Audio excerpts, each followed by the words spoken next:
Olá, estrategistas! Sejam muito bem-vindos à nossa correção, nosso comentário aí da prova de obstetrícia do ENAMED de 2025-2026. Eu sou a professora Natália Carvalho, professora de obstetrícia aqui do Estratégia Med, e hoje eu vou destrinchar com vocês todas as questões de obstetrícia que caíram na prova do ENAMED, uma prova bem padrão INEP, uma prova aí que a gente esperava mesmo, né, esses temas, esse tipo de questão. Então, quem é nosso aluno aí já estava acostumado com esse tipo de questão, a gente acertou muitas questões aí que foram cobradas aí na prova, na nossa hora da verdade, na nossa revisão de véspera, na nossa premonição para a prova do ENAMED. Então, quem nos segue aqui acertou aí com certeza várias questões aí só assistindo as nossas revisões de véspera, tá? Bom, então vamos começar aí com as questões de obstetrícia. Tivemos 9 questões de obstetrícia no total, vamos conversar sobre cada uma delas. Nessa questão, a gente tem aí uma paciente de 25 anos, com 2 gestações e um parto. No segundo trimestre de gestação, comparece à primeira consulta de pré-natal. Após orientações e realização de testes rápidos, verificou-se teste para sífilis positivo. Lembrando que o teste rápido é o teste treponêmico da sífilis. Imediatamente, a paciente recebeu 2,4 milhões de unidades de penicilina benzatina intramuscular. Então, quando a gente tem uma paciente que tem um único teste positivo para sífilis na gravidez, a gente já tem que entrar imediatamente com o tratamento da sífilis. Então, o tratamento da sífilis ele deve ser imediato diante de um único teste positivo. Como essa paciente não sabe quando adquiriu a sífilis, nunca fez tratamento para sífilis, a gente vai ter que considerar como sífilis indeterminada. E essa paciente, ela deve tratar com 3 doses de penicilina benzatina. O examinador não deixou isso claro no enunciado, mas vocês vão ver que isso não atrapalha aí a resolução da questão. Mas então, só para fins aí, né, de vocês aprenderem aí mais sobre com essa questão, quando a gente tem uma paciente com um único teste positivo para sífilis, a gente já tem que iniciar imediatamente o tratamento para sífilis com penicilina benzatina intramuscular. Lembrar que não existe outro tratamento na gravidez que ultrapasse a barreira placentária, não existe outro tratamento efetivo na gravidez para sífilis. E aí, a gente, como essa paciente nunca adquiriu a sífilis, não sabe quando adquiriu a sífilis, né, nunca fez tratamento prévio para sífilis, a gente vai ter que fazer o tratamento com 3 doses de penicilina benzatina intramuscular. Então, a gente vai fazer uma dose por semana com intervalo de uma semana entre as doses, totalizando 3 doses, totalizando 7,2 milhões de unidades, tá? Essa paciente, ela também vai ter que fazer o teste não treponêmico, tanto para confirmar o diagnóstico, né? Então, a gente começa tratando com o único teste positivo, mas para a gente continuar o tratamento, a gente precisa aí ter um segundo teste para confirmar o diagnóstico. Além disso, o teste não treponêmico também vai ser feito para monitorização do tratamento. Então, assim que terminar o tratamento, a gente vai fazer a monitorização mensal com os testes não treponêmicos, tá? Então, e aí a gente vai fazer essa monitorização. Se a gente tiver queda da titulação em duas titulações, né, ou 2 diluições, e aqui não confundir, né, titulação e diluição, a gente precisa ter queda de 2 titulações ou 2 diluições para a gente dizer que a paciente foi adequadamente tratada. Mas isso implica na queda de 4 vezes os títulos. Então, não confundir titulação com títulos. Quando a gente fala queda de 2 titulações ou 2 diluições, a gente está falando que os títulos estão caindo aí 4 vezes, tá? Então, 2 titulações e 2 diluições é igual 4 vezes os títulos, tá? Bom, vamos então agora aqui às alternativas, né? Então, ele fala aqui que na paciente negou tratamento prévio e diagnóstico prévio de sífilis, e em relação ao acompanhamento da paciente, é correto afirmar que, com o tratamento instituído, o feto não terá sequelas? Errado, né?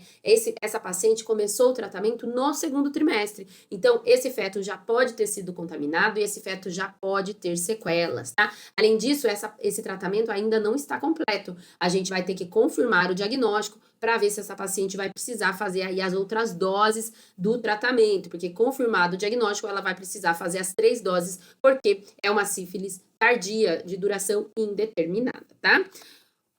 Titulações menores ou iguais a 1/4 indicarão cicatriz sorológica? Não. A gente só fala em cicatriz sorológica quando essa paciente já fez tratamento para sífilis, houve documentação da queda da titulação dos testes não treponêmicos. Aqui a paciente não fez tratamento para sífilis. Se ela não fez tratamento para sífilis, a gente não pode falar em cicatriz sorológica. Os valores dos testes não treponêmicos, dos títulos, não implicam aí em cicatriz sorológica. Independente do valor dos títulos dos testes não treponêmicos, essa paciente vai ter que fazer o tratamento para sífilis, ok?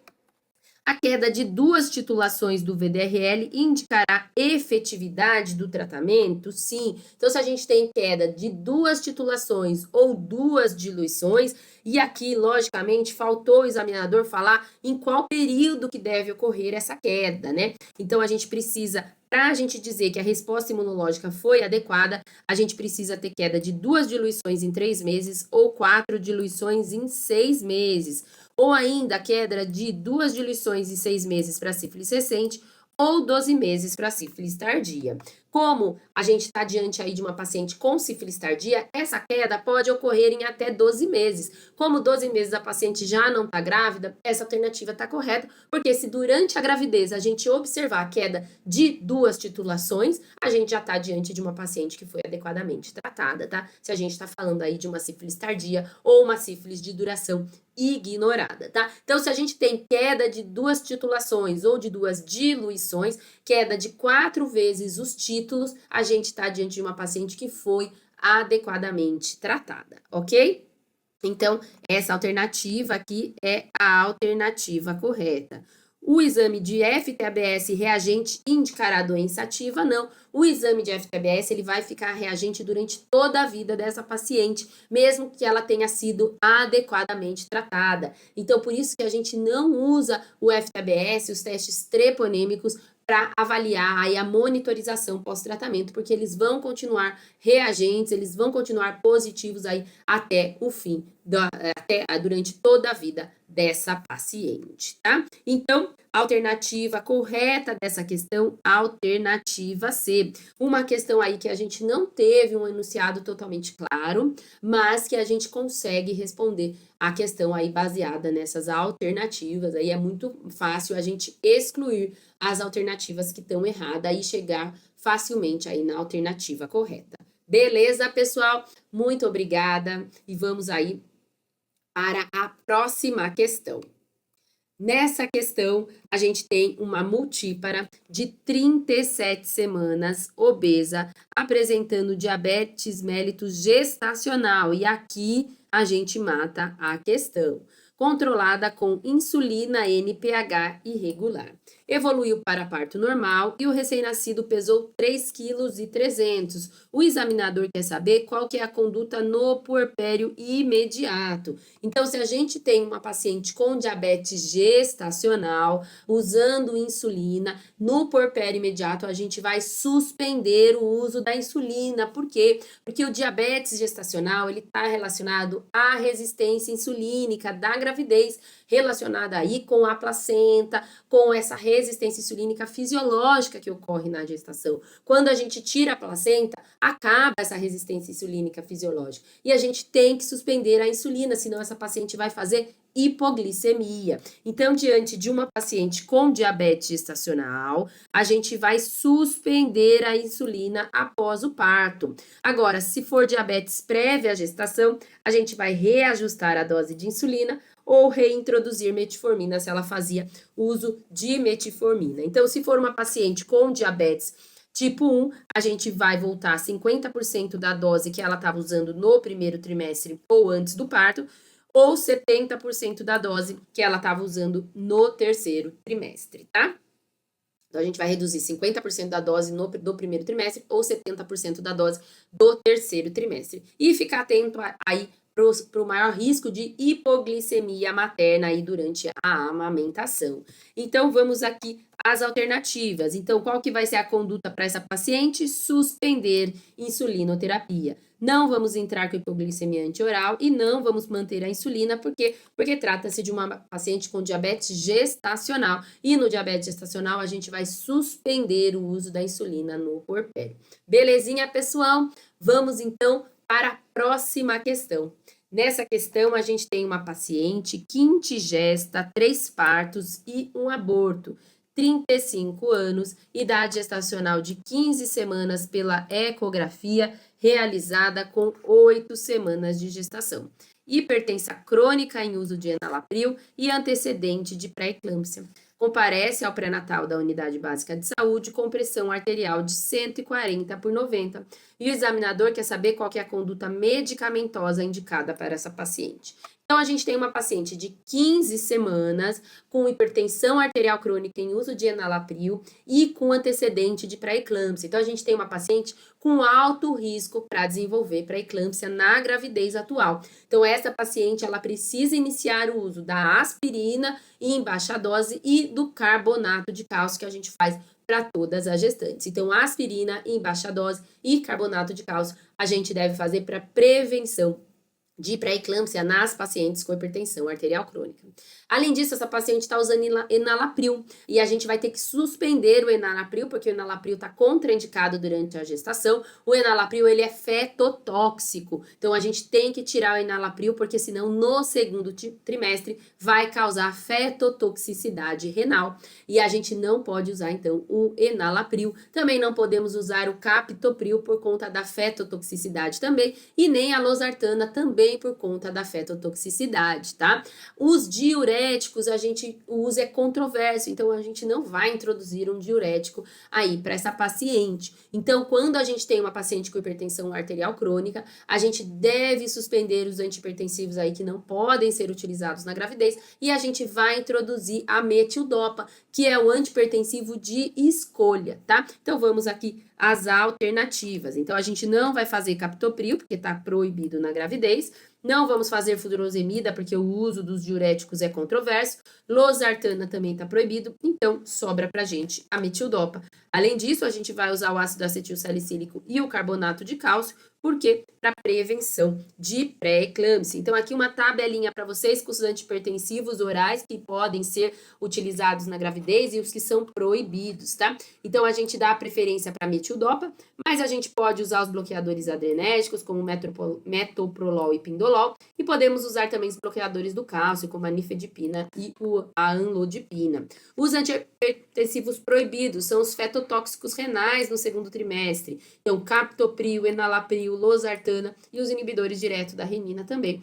E os diuréticos, como eu disse para vocês, são controversos. Então, a alternativa correta dessa questão, a alternativa D, uma questão tranquilinha aí sobre hipertensão arterial crônica e prevenção de pré-eclâmpsia. Beleza, pessoal? Agora vamos para a próxima questão. Nessa questão, a gente tem uma primigesta de 29 anos, 41 semanas de gestação, pré-natal de risco habitual, comparece à Unidade Básica de Saúde para consulta de rotina. Ela está preocupada com a duração da gravidez e deseja saber quais serão os próximos passos. A paciente está assintomática, revela movimentação fetal presente e exame físico está normal para a idade gestacional. Perfil biofísico fetal realizado há um dia dentro da normalidade. Considerando o quadro clínico apresentado e a idade gestacional, a conduta é. Então, aqui o examinador quer saber sobre gestação prolongada. Então, quais são as condutas preconizadas pelo Ministério da Saúde para prevenção de gestação prolongada, porque a gente sabe que a gestação prolongada, aquela gestação que ultrapassa 42 semanas, ela aumenta a morbimortalidade fetal. Então, a gente não deve deixar a gestante chegar aí às 42ª semana, a 42 semanas, tá? Então, para isso, o que a gente deve fazer? A gente deve fazer a avaliação da vitalidade fetal. Quais são os exames que a gente utiliza para avaliar a vitalidade fetal? Cardiotocografia anteparto e perfil biofísico fetal. A gente vai fazer a partir de 40 semanas, a cada 2 a 3 dias. E, além disso, está indicada a indução do parto com 41 semanas. E aqui fica um adendo importante. Quando a gente fala 41 semanas, a gente está falando de 41 semanas e 0 dias até 41 semanas e 6 dias. Então, a gente pode fazer a indução em qualquer uma desses dias aí da 41ª semana. Então, a gente pode induzir o parto a partir de 41 semanas até 41 semanas e 6 dias. Então, a gente não deve ultrapassar aí, chegar em 42 semanas. Se a paciente tiver alguma contraindicação ao parto vaginal, aí sim a gente vai para cesariana. Então vamos ver as alternativas.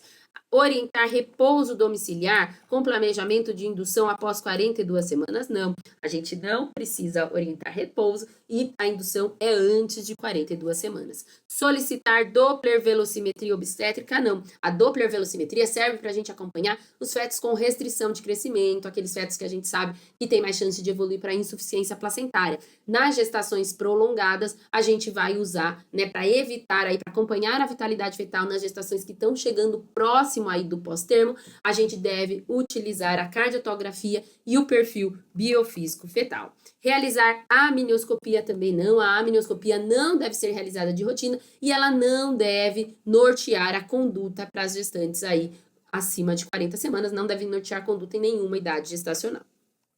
E a alternativa D, solicitar perfil biofísico fetal e cardiotografia a cada 2 a 3 dias e planejamento da indução do parto até 41 semanas e 6 dias, correto. Então, a gente pode induzir o parto até 41 semanas e 6 dias, tá? Então, a alternativa correta dessa questão, a alternativa D. Belezinha, pessoal? Então, vamos aí para a próxima questão.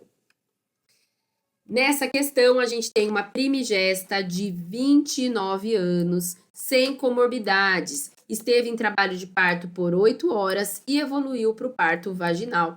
Após 10 minutos do desprendimento fetal, ainda não se observou a expulsão da placenta. A paciente está estável e sem sinais de hemorragia. Diante do quadro apresentado, a conduta a ser adotada é. Então, essa foi uma questão aí da prova do ENAMED que a gente solicitou recurso, porque a gente considera aí que existem duas alternativas corretas e por isso essa questão deve ser anulada. Então, o examinador, ele traz aqui pra gente uma paciente que está no terceiro período do trabalho de parto, do período da dequitação.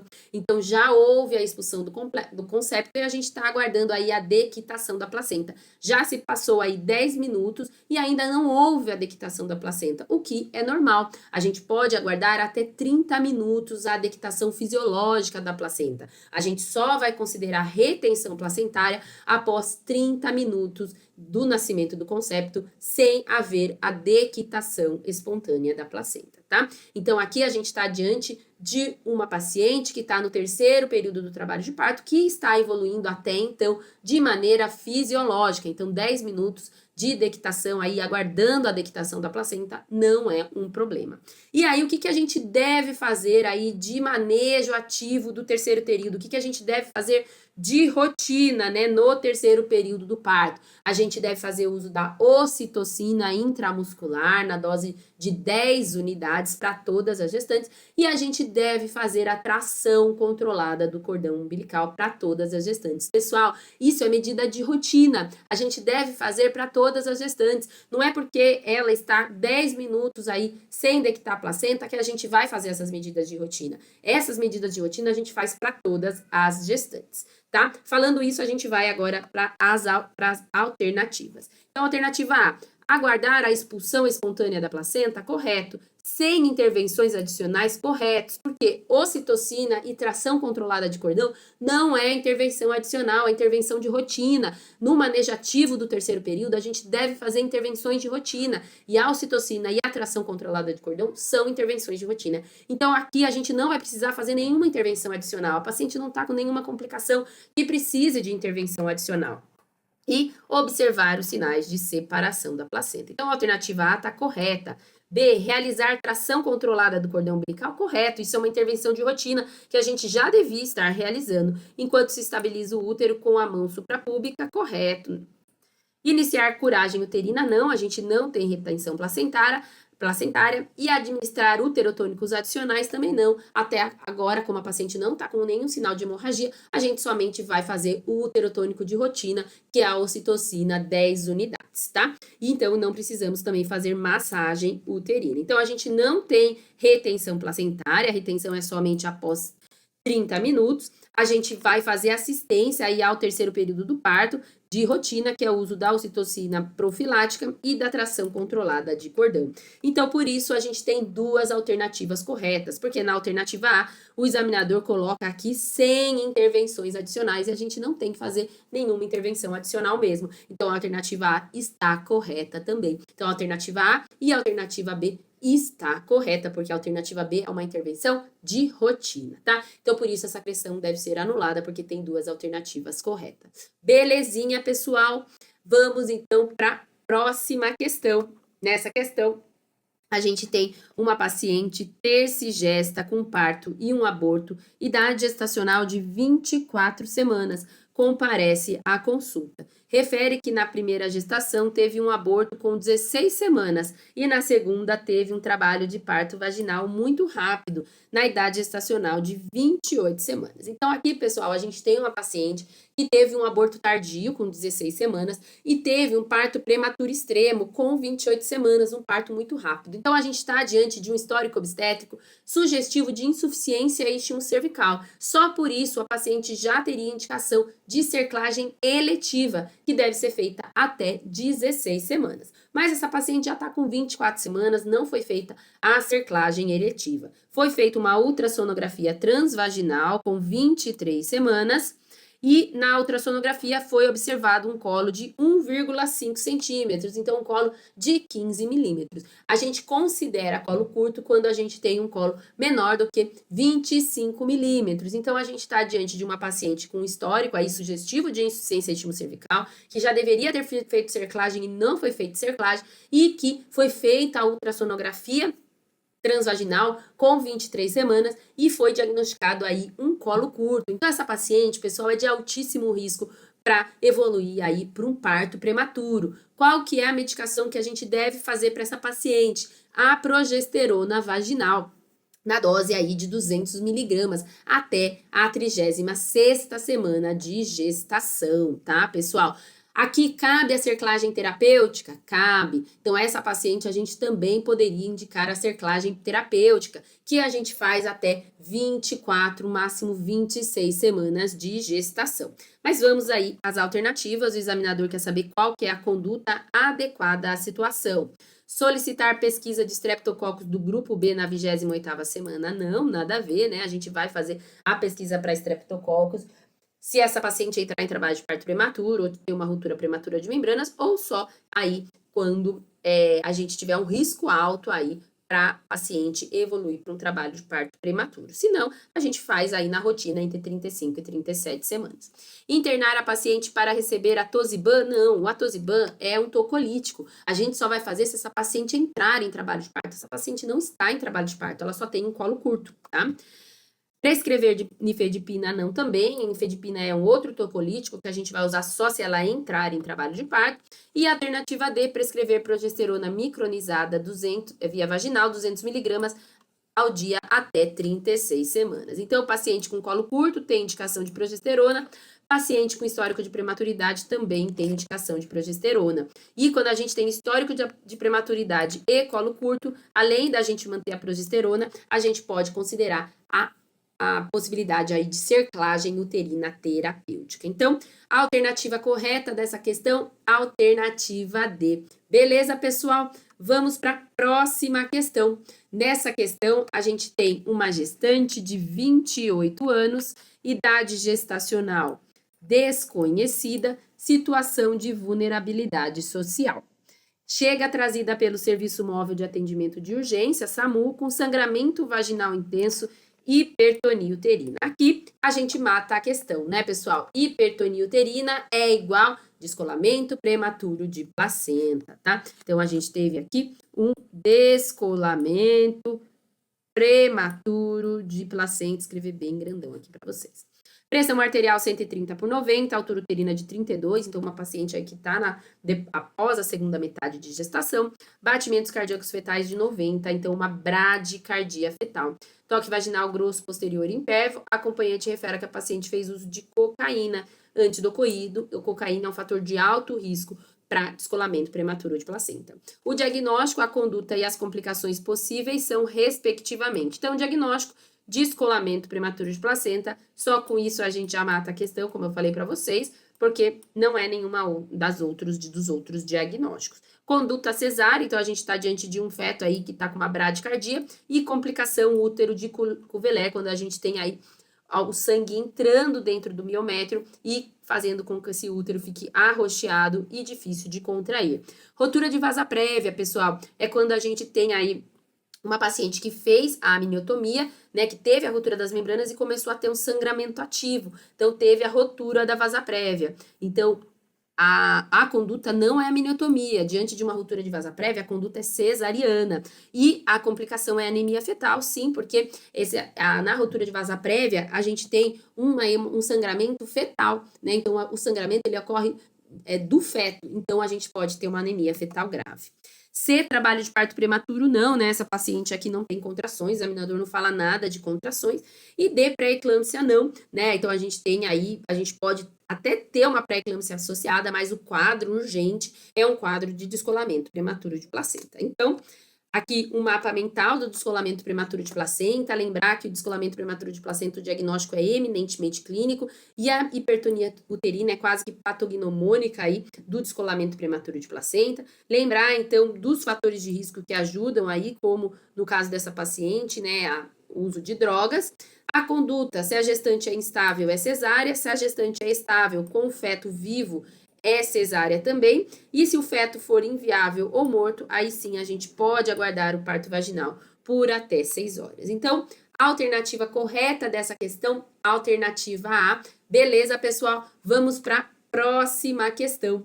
Nessa questão, a gente tem uma primigesta de 28 anos, com 33 semanas de gestação, pré-natal de risco habitual. Chega ao pronto atendimento obstétrico, relatando saída de líquido claro pela vagina há cerca de 2 horas. Exame físico, sinais vitais normais, tônus uterino normal, ausência de contração uterina, altura uterina compatível com a idade gestacional, movimento fetal presente, frequência cardíaca fetal de 140. Exame especular, saída de líquido amniótico claro pelo orifício externo do colo. Então, a gente está aqui diante de uma ruptura prematura pré-termo de membranas, então uma ruptura prematura com 33 semanas. Prematura por quê? Porque ela está fora de trabalho de parto. Então, se a gente... E aí, o que o examinador fala aqui? Vamos terminar a questão. Após a prescrição de antibiótico e corticoterapia, a conduta adequada a ser adotada é prescrever. Então, pessoal, a gente está diante de uma ruptura prematura de membranas pré-termo, né, entre 24 e 34 semanas. Nessa idade gestacional, a conduta ela deve ser expectante, tá? Então, a gente vai orientar repouso relativo, pesquisa para IgB, hidratação, controle infeccioso, avaliação da vitalidade fetal, corticoterapia e antibiótico terapia. Essa paciente já fez a corticoterapia e a antibiótico terapia. Então, alternativa A, internação hospitalar, monitoramento materno e fetal correto. E internação hospitalar, cardiotografia e indução do parto imediata, não, ela tá com 33 semanas, a gente tem que fazer conduta expectante. Alta? Não. Toda vez que a gente tiver uma ruptura prematura de membranas, a gente nunca vai dar alta para essa mulher. Ela vai permanecer internada até resolução da gestação, tá? Então, a alternativa correta dessa questão, alternativa A, pessoal. Próxima questão. Considerando a atenção ao pré-natal de pacientes na atenção primária em saúde, assinale a condição clínica que indica a referência da gestante para acompanhamento conjunto em um centro de referência especializado, pré-natal de alto risco, questão aí do ENAMED 2025-2026.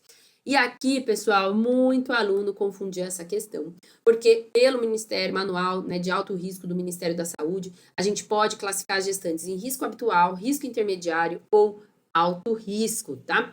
E quando que a gente vai considerar risco intermediário? Então, essas são as situações aqui que a gente considera risco intermediário. Então, diabetes gestacional controlado é risco intermediário. Anemia leve a moderada, a gente considera anemia leve a moderada até HB de 9, é risco intermediário. Gestação gemelar dicoriônica diamniótica é risco intermediário. Para ser alto risco, tem que ter essas intercorrências clínicas ou obstétricas mais severas, tá? Então, vamos aqui às alternativas. Malária no terceiro trimestre. Pessoal, malária é sempre grave durante toda a gestação. Malária pode levar a várias complicações, tanto maternas como fetal. A malária, ela pode levar a anemia grave na mulher. A malária pode levar a restrição de crescimento, pode levar a óbito fetal, pode levar a alteração de vitalidade fetal, a aborto. Então, a malária é sempre considerada grave. A mulher vai precisar fazer um tratamento especializado, então ela vai precisar ser encaminhada pro pré-natal de alto risco, principalmente aí no terceiro trimestre, mais ainda que ela vai ter que ter um acompanhamento aí especializado. Então, a anemia, malária é alto risco na gravidez. Anemia com HB de 9,5 não é alto risco, é risco intermediário. A gente considera alto risco só HB menor que 9. Gestação dicoriônica dimniótica é intermediário, só é alto risco se for monocoriônica. E acho que é aqui que os alunos mais se confundiram.